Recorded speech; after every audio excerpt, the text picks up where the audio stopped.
right, so today for the IT Documentation Users Group webinar, we're going to do something completely different. We've brought other folks in before for valuable content. We've occasionally had the sales pitch we didn't like. Eureka Process has developed their own content as well related to documentation and the IT industry at large. So we thought we would invite Dave Sobel, who, as he likes to say, doesn't sell anything, as our guest speaker today. We're going to go into more about why he's going to be interesting in just 1 second. Some quick housekeeping. For those of you who maybe have registered who aren't a member of ITDUG, it stands for IT Documentation Users Group. It is a Facebook group, pretty easy to join. Ask you a couple of quick questions at fb.com/group/ITDUG. And you can find some of our past webinars on both our YouTube channel and on our website. Tracy couldn't be here today. She almost always has a conflict. And she says, Alan, why do you schedule them this way? Maybe that's why. I don't know. But we were founded by Tracy Harden, who owns an MSP called Next Century Technologies out of Kentucky. She founded this group in 2018, originally for IT Glue. But then she decided to open it up to all platforms and invited myself in as a co-admin. And we've been growing ever since. We just hit 3,000 members a while back. And it's been great to see some of the conversations happening in there. Feel free to keep inviting. Our goal is the more people we have, the more great questions we have, and better yet, the more answers we might have to your questions to help generate ideas. Oh, we have a live poll I haven't logged into yet. So there's a live poll coming soon. We'll have a tech difficulty for a second when we get there. I'm Alan. I founded Eureka Process, which we do process for IT companies. I've owned an IT firm, which I've sold, and I've led some others. I just like to share with you when I have information that, it comes in some level of experience, so you know who the background of the advice you may be taking or deciding to ignore, which is also fun. And our company, including Brooke, Adam, and Veronica in the room, this is what we do day in and day out for clients. We are inside of tools. We are inside of their processes, and we're helping improve IT-related businesses. So hopefully everybody has a chance to weigh in on some opinions today. And of course, we have Dave as our special guest today. I wanted to start, Dave, by saying, hey, I'm a longtime listener, first-time supporter. Thank you. Appreciate that. Dave's the owner of MSP Radio, which is producing some fabulous content regarding our industry.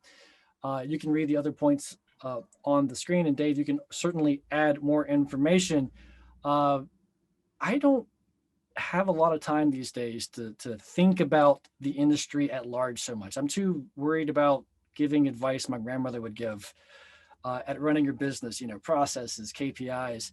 And Dave, you and I frequently have conversations in our MSP vendor chat and or on the Patreon about the bigger ideas I don't have time for. And I'm glad I have someone like you to go out and look at these trends and bring them back to me in a digestible format.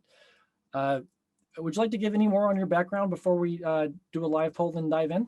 Yeah, sure. I mean, the way I always say this is like, I'm an MSP. I ran an MSP for a decade, and I always describe it as I was a moderately successful MSP owner. I don't overblow it, and I don't, from my perspective, I didn't want to preach that I know everything. I ran one, and I got involved with a ton of stuff, and I was involved with the community, and I did peer groups, and I wrote books, and I did a lot of that stuff. And when I had the opportunity to sell, I wanted to go learn to be a vendor. And I had 2 rocket ship funds. I worked for a company called Level Platforms that people are starting to forget about. We sold that to AVG. Then I worked for a company no one's ever heard of their final name. This little company called SolarWinds. They're just not in the news anymore. I was with company GFI Logic Now. We were bought by SolarWinds. I was there a grand total of 6 years and went through the IPO process. And during my vendor time, I was all about like helping MSPs. And then what I wanted to do after that was, as you sort of said, is I really wanted to think about the big stuff. There are so many smarter people. like, I mean, what you guys do with process. It's like, I don't need to do that. I don't need to do process. I don't want to talk about like, sales processes or how to market. It's like, there's so many experts that are so much smarter at that. So I said, you know what I could go do is I want to go start looking at the trends in the industry and comment on them. And so I formed a little media company. And I do a daily 5-minute podcast called The Business of Tech. It's on all the podcatchers. It's a weekly show on YouTube if you'd prefer to catch it that way. And where I cover news stories and I try and link them to the events of what's happening to what I see as larger trends and why, and try and put it in context. And I do a segment called Why Do You Care? For each of the stories that I cover. And that's what I've been doing now. And you guys like, I don't have anything to sell. The only thing I sell is my actual content. Like, I want people to listen to it. It is free. I do not mind telling everyone I monetize that by selling old school ads. is that I say if a vendor can't tell you their value in 30 seconds, maybe they're not doing a very good job. So I give vendors an opportunity to deliver their 30 seconds of value within my 5 minutes of news and commentary. And so I value everybody's attention and delivering something really useful. And you get an ad as part of that, so you can sign up and listen to it. So that's what I sell is trying to give you good ideas. Very cool. And while we did bring a topic for today, this is open to format. Dave and I are just going to have conversations about whatever's been happening, see where it goes. So feel free to throw any questions you have about the industry. I'll even make a 100% guarantee that if you ask about the future, Dave will predict it for you. Oh, I totally have predictions. I just have, and I always laugh and go like, I have to be right more often than I'm wrong. I never claim to always be right. My track record's pretty good though. I've got a pretty good divining rod, but they're not all gems. Might be more accurate than the weatherman. Exactly. All right, so quick live poll for our audience. We'll wait just a few minutes for this. Instructions are on the screen.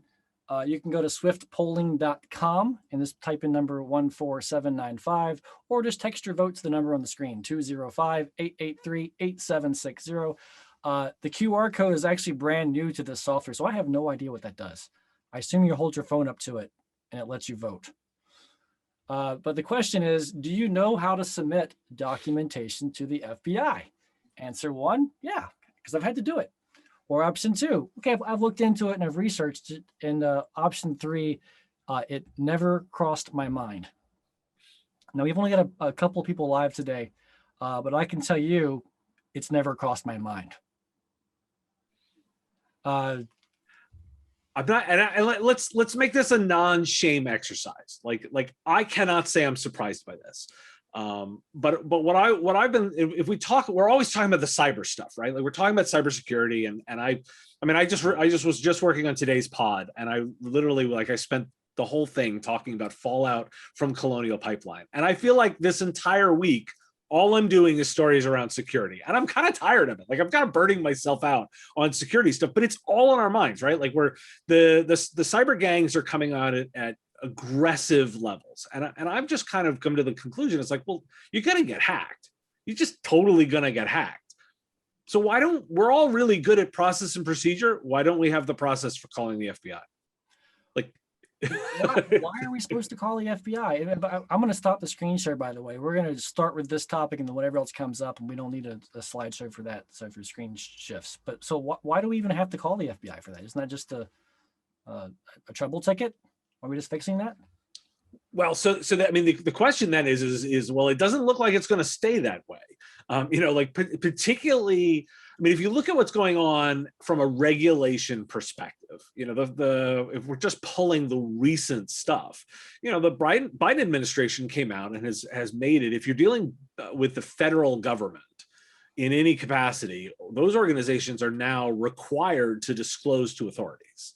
By the way, like depending on your particular laws and the particular federal level, you're probably required to do a disclosure in general. You may be in a regulated industry. You may have local laws. I've talked in my show about in Louisiana. Now, if you're in Louisiana, you have to not only register with the state, but if you do business with the state as an MSP or an MSSP, and you do business with the state, you have to also do disclosures. And that means talking to law enforcement. By the way, I'll just sort of smile and go, you don't think it's going to change if you don't actually help law enforcement go after the criminals, right?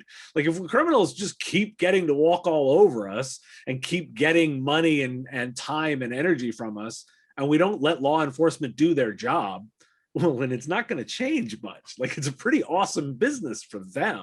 So even if you don't want to deal with it from just the regulation perspective, if you don't push back and then let law enforcement do its bit, it's not going to change. Is law enforcement being effective? They are being effective. It takes a long time, and it is not, the wheels of justice are not smooth. But I just covered a story again for today's pod talking about somebody who went after the University of Pittsburgh, indicted, pleaded guilty, going to do 5 to 7 years for his time. Ransomware gangs get taken down, particularly after, when they collect enough evidence and they work it through. It does happen. You're doing it to make sure that law enforcement has the components necessary for their investigations, particularly when they're looking at this systematic kind of stuff. I always talk about this analogy when I think about what's going on in cybercrime, because I say, like, let's put this in terms that make sense. Right now, gangs of criminals are breaking into businesses and holding hostages for ransom.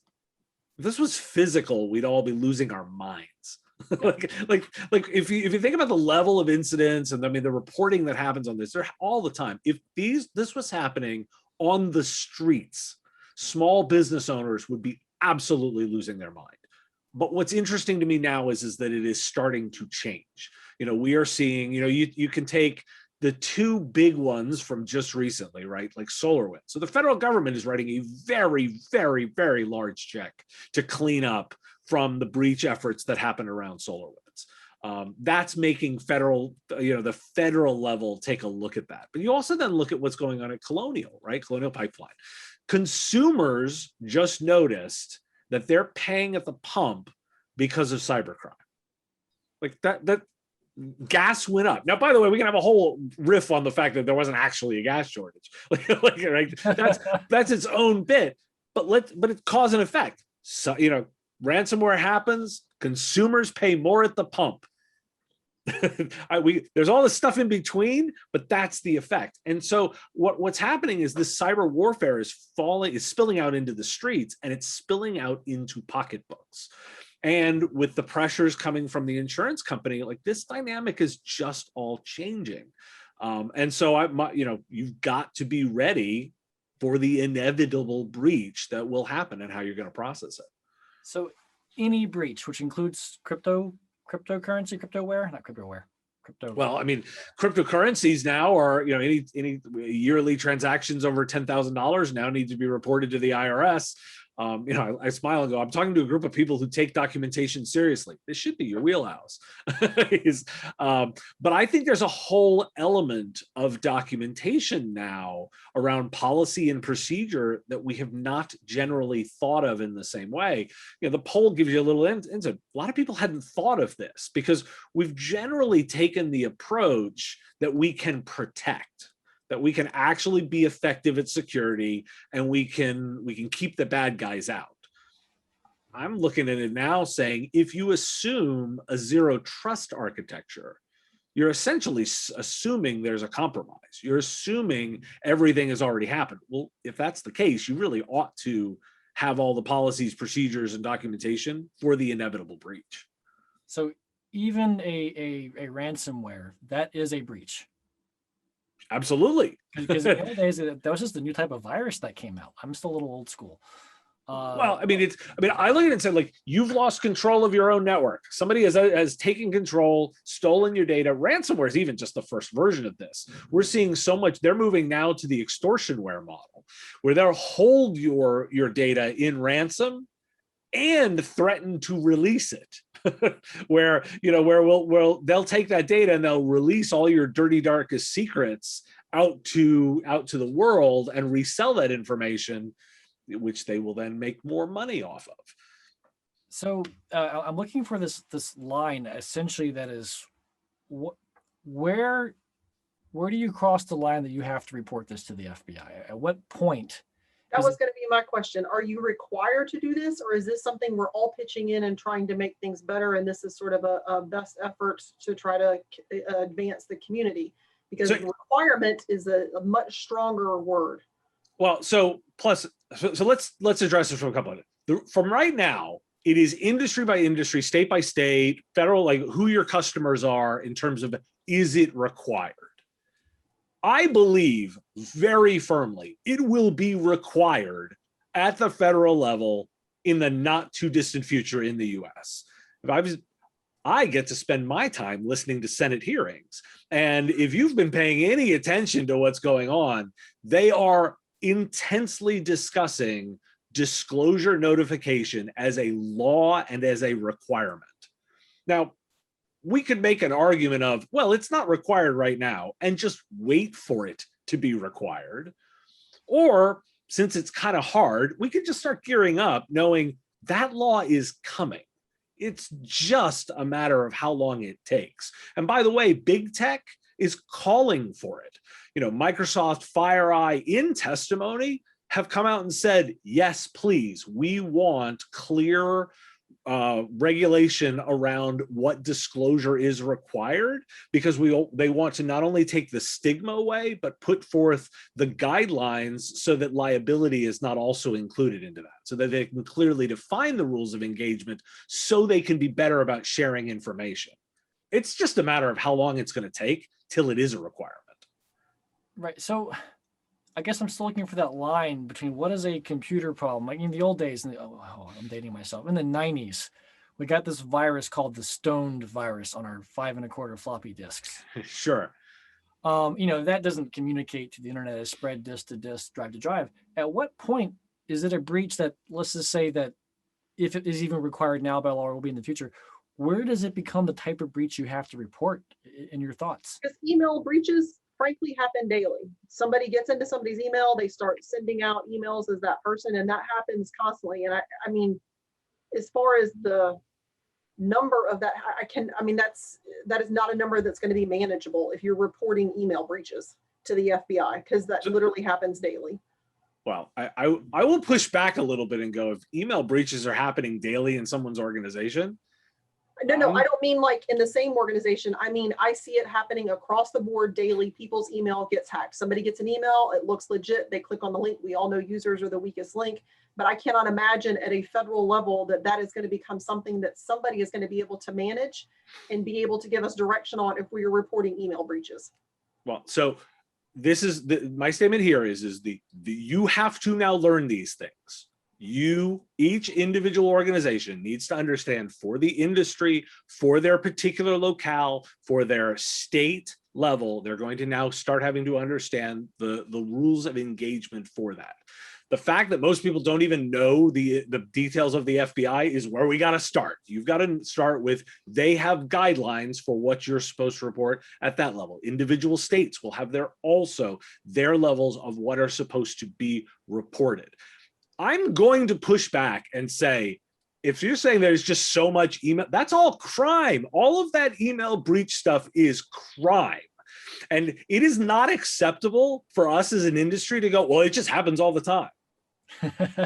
I completely agree with you. However, we all know that the end user is the weakest link, and we can sit here and say all day long, it is next to impossible to prevent somebody from opening an email and clicking a link that looks legit. Well, is that using the physical example Dave used earlier?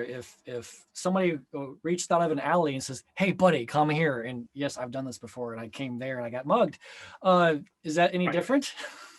From my perspective, it isn't.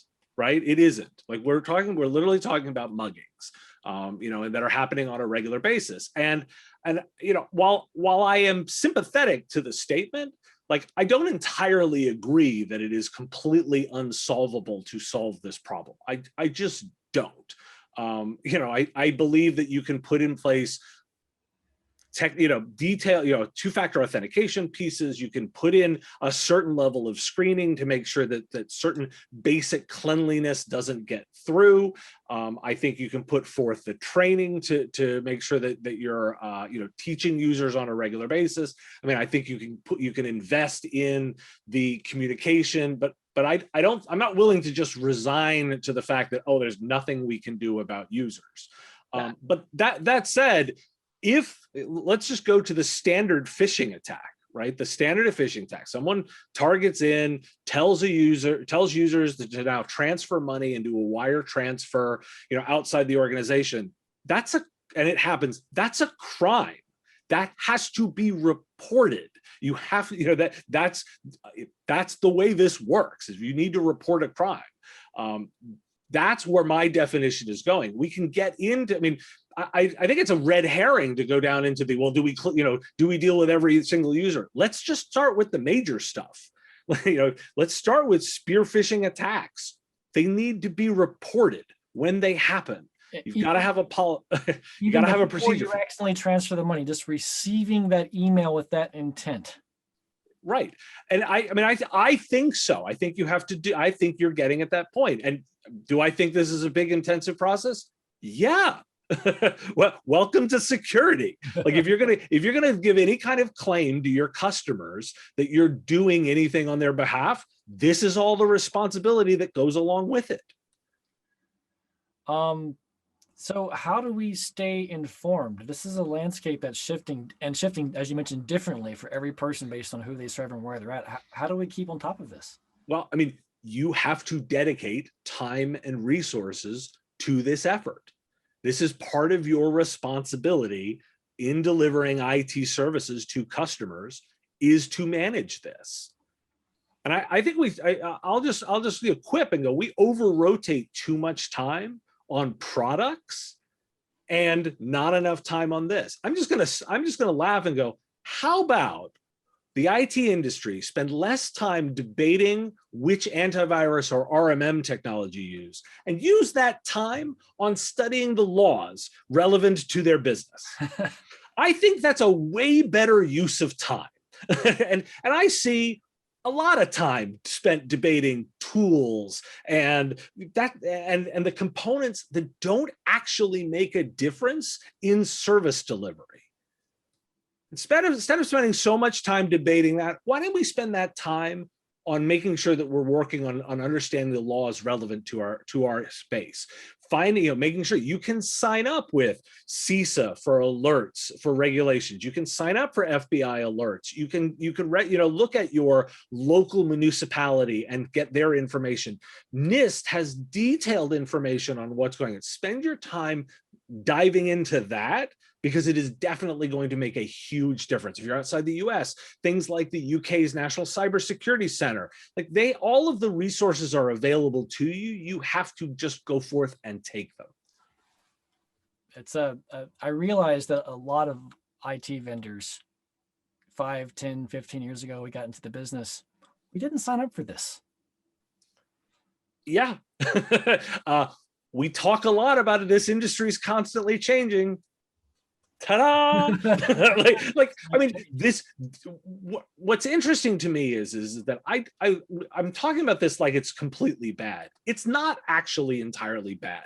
What I want everyone to focus on is you're spending a lot more time in the actual guts of a customer's business, the risks they take, what laws they're compliant to, how they do business. That is super valuable work, and it is worth spending your time in.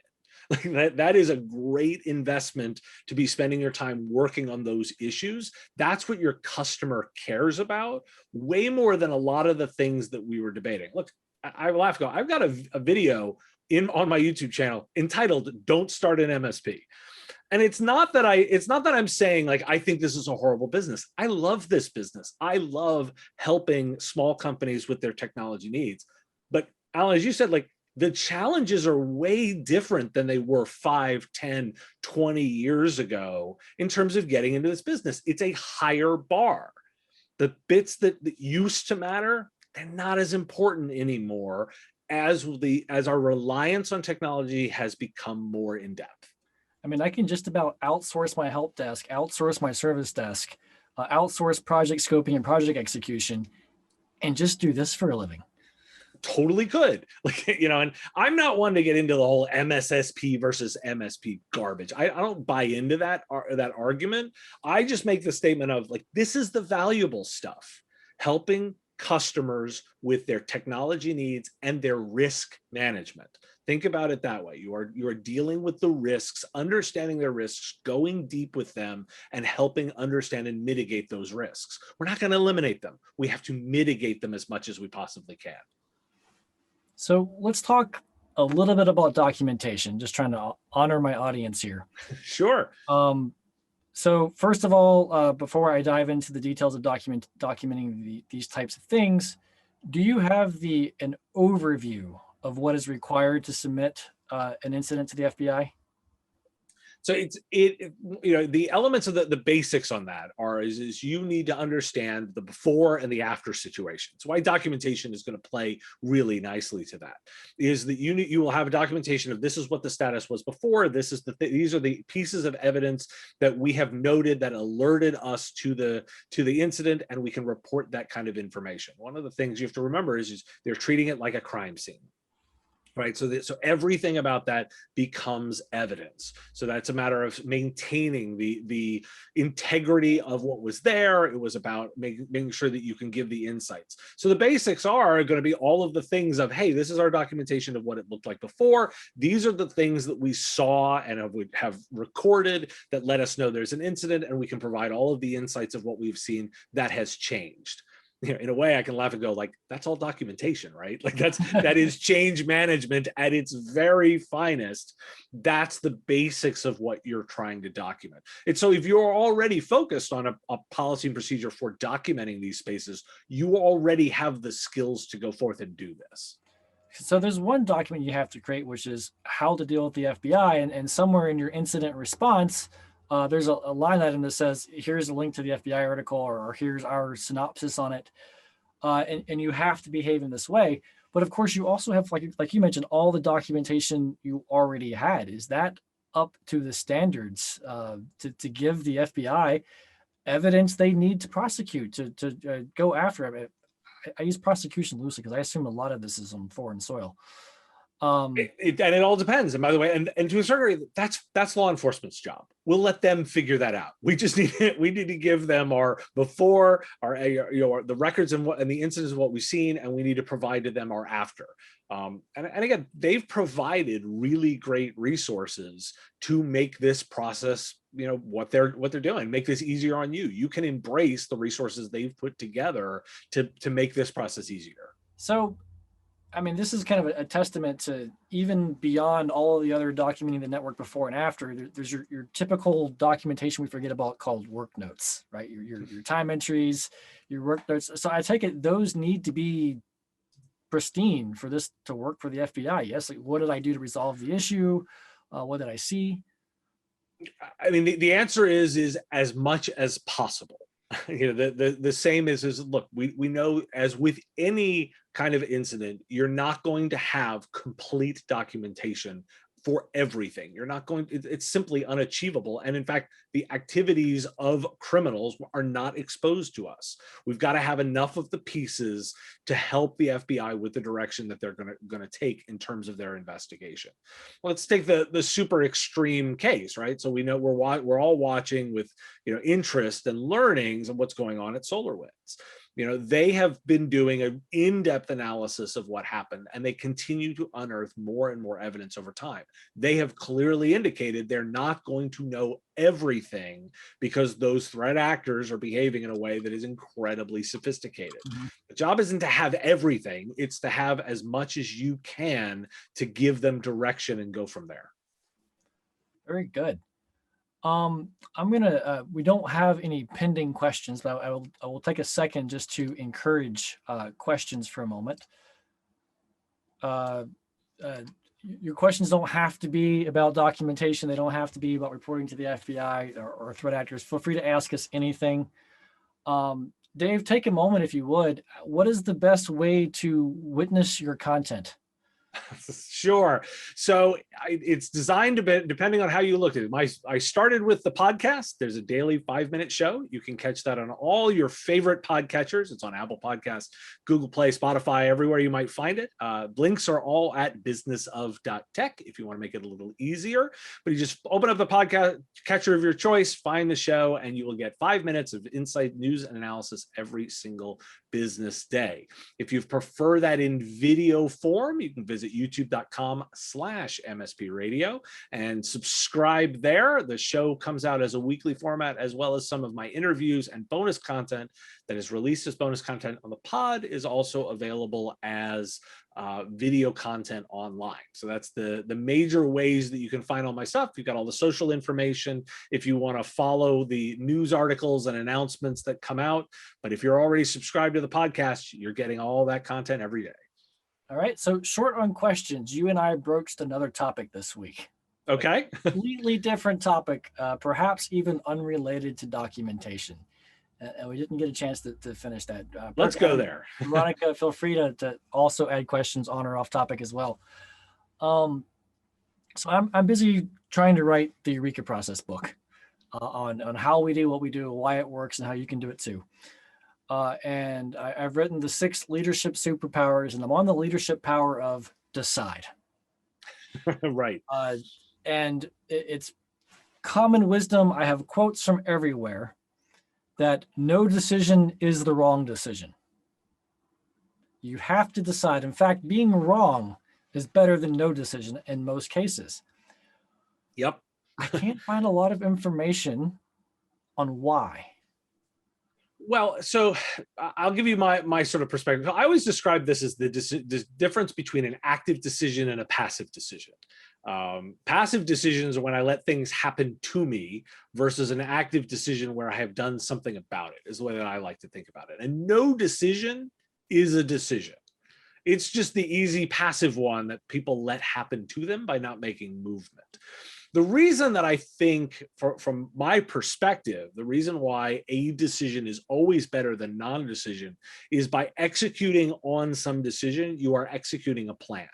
That is an organized set of things that I am going to go do versus purely reacting to the situation. If I make no decision and I make no change, I am purely reacting, and that is never as well organized as making a decision and doing something. So that's for me where this goes. The context of this that I've been thinking of a lot recently is the idea of what work is going to look like in the future.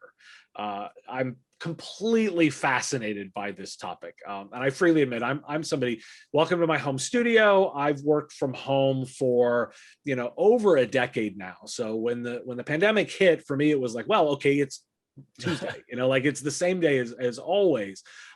It's been fascinating to watch the changes to work culture as everyone was forced to that. Everyone was forced to that. It was an active decision that everyone made at exactly the same time. What's happening now as situations change is we are finding those that are actively deciding to do something versus those that are uncertain about what their next step is going to look like.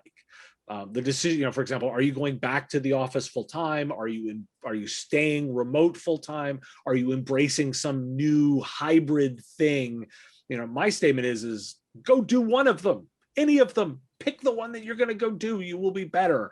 I happen to believe in hybrid. Like I happen to think that some mix of the two is going to work for most organizations. I kind of look at it from the sort of 60-20-20. I think about 20% of organizations will be fully remote. I think 20% of organizations will be fully back in the office, and 60% will find some hybrid, some combination that means something for them. The reason I think it's important to make a decision is the success of any of those choices comes around the way you build accountability into your organization and how you measure work product, to use a horrible way of describing it, as the outcome. If you just let it happen to you, you won't ever really know if you're being successful. But if you pick one you can at least have some sense of what you're measuring about. And Alan, to your point, like if you get it completely wrong, you'll figure that out. But at least you picked something to figure out was completely wrong that you will then continue to refine over time. So I heard two things, and I hate starting a conversation that way because I'll forget the second one by the time I get there. Sure. But one was the word uncertainty. I think maybe that's the root that I'm looking for, because the whole decision versus not decision, it's psychological. I mean, yes. that's the battle you're winning. Because I know, Dave, if I said, hey, we might go for ice cream in a couple of minutes, how do you behave versus saying, hey, we're going for ice cream at 2:00, or hey, we're not going for ice cream. You immediately get into a specific action plan. You're a more of a sound mind. You're not distracted. You're focused versus that whole uncertainty around things. In fact, I'm probably an over decider. If you didn't tell me what we're doing next, I have to ask. I have to know. I'm asking I'm asking my wife all the time, like, what are we doing this evening? Oh, I don't know. That drives me nuts. Like, I want to know if you're gone. Am I playing video games? Am I going to go eat at 5? That might be a me thing. I'm actually interestingly the same way. Is I make plans all the time. The other statement I always do is I completely am comfortable with changing them. Like it's I completely will do that. So my wife and I go for travel, by the way, is we'll go somewhere, we'll outline the plan. And if we're doing things and we decide it's a new plan, I'm totally fine with that. That is the plan was some structure and guidance to try and get us onto something. But if we discover something new along the way, I am totally comfortable going that direction, because that is new data that's been provided to me about what I want to do. You just nailed it, because a common thing we see with some is they decide the opposite every other day. And right. Their team in a business environment, their team is trying to follow them, and they're getting this whiplash, and it begins to feel like uncertainty all over again. Mm-hmm. But it's not that you can't change your mind. It's that you have to have new data to make a new decision. Right, exactly. And as long as there's a why and it's clearly communicated, you can change. I like to sort of say, like, I plan directionally. I think about things, I think about, for example, my own business. I tend to think about it in quarters, right? I go, I kind of know what I want to do this quarter, and I have this vague sense of direction for beyond that. I don't build year, 2-year, 3-year plans. I go, I know what I want to get done this quarter, and I got an idea of the direction beyond that. And I will continue to refine as new data presents itself. And so I don't mind if something's a meander, right? Like if I'm kind of weaving towards something. And I don't mind changing direction. I'm just sensitive to the fact that a complete change of direction needs to be data-driven based on some new input. Otherwise, it's like, well, I got a direction and I don't have to be so precise as long as I'm going in the right direction. Now, I do want to set some milestones for myself. I want to set some measurements to get a sense of success or failure. And then I measure and I move on, right? Like I move to the next point and figure out what the next adjustment's going to be. And so I look at it from that perspective. The one thing that is most difficult in that kind of thinking is not making a decision at all, because then I'm just spinning. I'm just unable to move in any particular direction without a decision. That was that second point I was going to make, was the indecision. And sometimes actively deciding not to decide is a decision. That's an inception statement. Yes, it is. I mean, you look at the data and you go, you know what? Our best course of action is not to address this at this time. That's a decision. Yes, it is. And it's okay. But when you don't make that decision, when you're still agonizing over, you're still wondering what's next, you are creating that uncertainty both in yourself and in your team. And that's what's so dangerous and hazardous to your organization. Yep. I'm going to word this like a question. No one's going to know the answer, I don't think. But guess what my definition of process is? What is it? What is your definition, Alan? The documentation of your decisions. It's a great way to put it. It really is. That's what a process is. When we're in a room like this and you have decided, you know what, we're going to work tickets this way, write it down. You have just documented a process.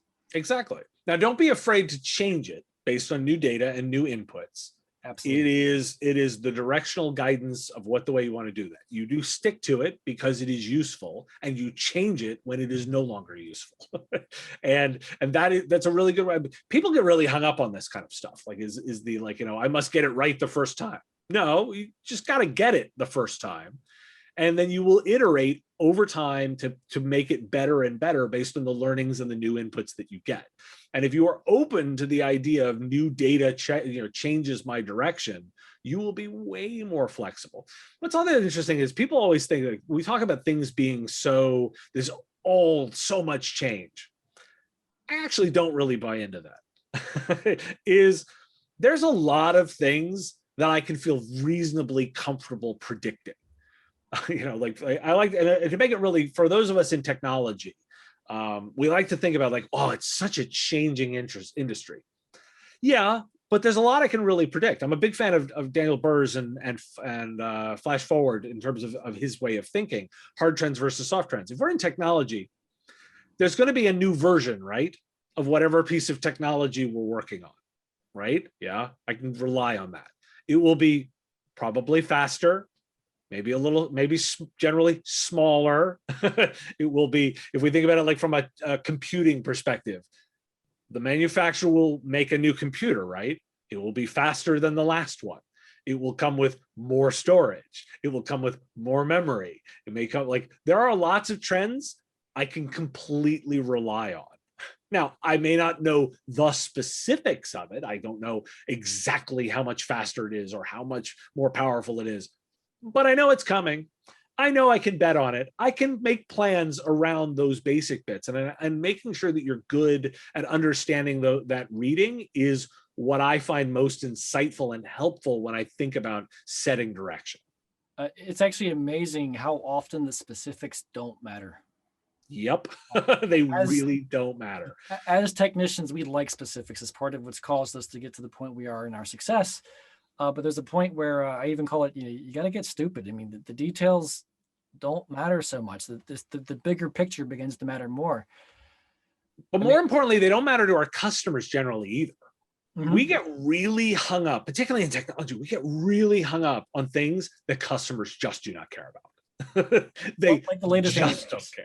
Right. I mean, look, we're good geeks, and I don't mind saying, like, over a beer or something like that, we might have a fun debate over some of these specifics.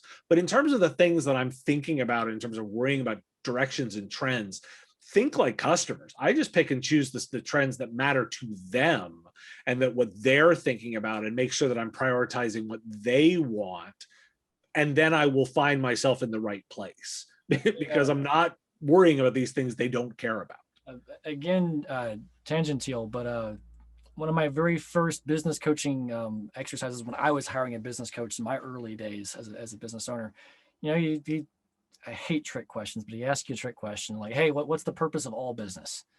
And 3/4 of us in the room said to make money. The other 4 refused to answer. So we were all wrong. And it was even a more recent mentor of mine that helped me put it in perspective. The purpose of all business is to solve a need.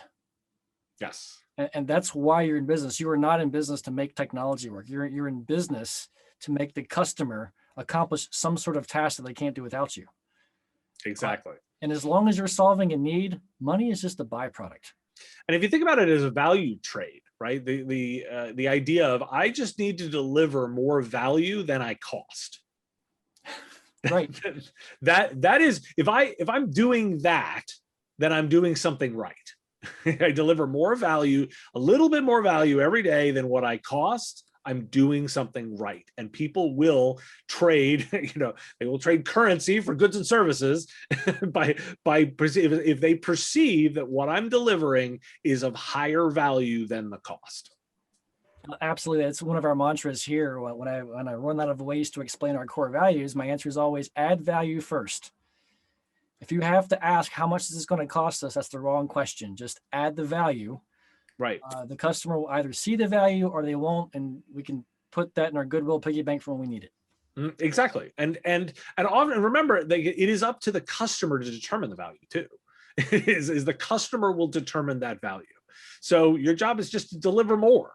Like, as if you make sure that from your perspective, you're delivering more value than you cost. So maybe that's I don't know how to tie this to documentation, but sometimes we don't always know what clients value, even though I bet we have really good intuition about it. So it's a matter of asking sometimes, do you value this service? What would you value more? I Yep. think even the pumpkin plan, I've already forgotten the guy's last name, the author, Mike, long, hard last name. He talks about calling your clients when you're talking about our new service or better services. Hey, we're looking at doing this. Does this have value to you or not? Yep. No, you don't have it right yet. Completely true. So Dave, how many people did you call getting started to see if MSP radio would have value for them? So it was interesting. I started with a basic premise of really something kind of simple of like, well, I'm going to talk about things that interest me. And use my set, like I say, like if I believe this is interesting, maybe I can get some. My instincts will be right, and then I iterate a lot over that. I started there, and then I sent it around and sort of said, like, hey, is this useful? More of this, little less of that, more of that, and over time just continue to iterate that way, making sure that I'm thinking about it every single day. I'm like, well, okay, are these people getting value out of it? For me, I have some supporters in Patreon. They get access to some of my stuff early, and it's a great sounding board to say, like, am I delivering value? Like, is this the right stuff? And they'll get something early, and I'll put it out there with, okay, here's the way it's going out to the world. But did I nail it? Is this one right? Is this one wrong? More questions.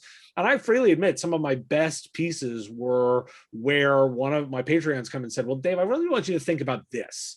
Like, I want you to spend some time and then come back with an answer to this. Okay, I will go forth and dutifully do what I'm told.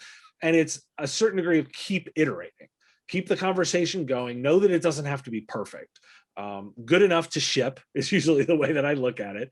And then go, okay, what's the next one beyond that? What's the next one beyond that? And if I keep doing that process, it gets better and better. And speaking back at processes and documentation, is that good enough to ship? I also call it the minimum viable product. So many people get hung up in documentation, and heck, in trying to submit information to the FBI. Oh, it's really complicated. I got to figure it all out. You know what? If you're not doing it today, all you have to do is figure one more thing out. Write that down, document it in your process, even if it's just the link to the FBI site should it ever occur again. Right. And just what are the basics? Do I have the phone number? Who do I talk to? What am I saying in a report? Like, that's your first version. Right. That's better than what you had before, because you had nothing before. Now I have something. Then the next version will be what I add to that. And you just keep getting better and better over time. It doesn't have to start out perfect, because, by the way, it's never fully done. The situation will change, the inputs will change, the kind of information you've got to have will change. Like, it's constantly evolving. So just don't get hung up on it being finished. Yep. It will never be finished if you're any good at continuous process improvement. Exactly. Never finished. Dave, any parting thoughts on or off topic before we go through our little wrap up? So for me, I spend a lot of time, particularly when we started on this with this whole cybersecurity stuff. I'm both optimistic and pessimistic at exactly the same time. I don't want to sugarcoat where I think we're at from a security perspective. We're losing this war. like we are not winning this war. It is getting worse right now more than it's getting better. That doesn't mean that I think that there is an opportunity, that I don't think that you can actually do something with this, that we can't make a difference on that. But I'm asking and pushing people to say we need to be asking different questions and doing different things. If the previous behavior is not causing change that we want, it is time to do something different. It is time to pivot in another direction. The reason I think about this a lot is I've alluded to, this whole conversation is risk management. And I spend a lot of time right now thinking about the risk that IT services companies are taking on in regards to security, because you're the last stop. Your vendors are not going to save you on this. They are not taking the liability. They are not taking the responsibility. The buck stops with you. And so you want to make sure that you're going in eyes wide open about the risks that you are willing to take and the risks that you are not willing to take, and work that out with your customers about the way they're going to behave. You know, my example on this all the time is I watch the forums, right? And every time somebody tells me, well, my customers won't do 2FA, I immediately go, I do not understand why they want to do business with them, because they're just willing to take on a level of risk that I am completely uncomfortable with. It's you can take that risk, but then you don't get to complain about it at the end. So I really, my last thought on this is that you are way more in control of the behavior than you think you are. You get to pick and choose what you do, make the choices that are comfortable for the risk level you're willing to take. And there is, I mean, there is a market for everybody, even those who want to be like the rest of the vendors and be, sorry, we're best effort, we don't guarantee results. That's Right. not an MSP model, and that's fine. There's room for you in the industry. But like you said, Dave, be aware of what risk you're taking care of and be crystal clear with your client what that means to each. Exactly. Like just pick one and then go forth and do it well. And don't hide it in the fine print. I mean, it's got to be crystal clear. Yeah, own it. It's who you are, and that's a good place to be.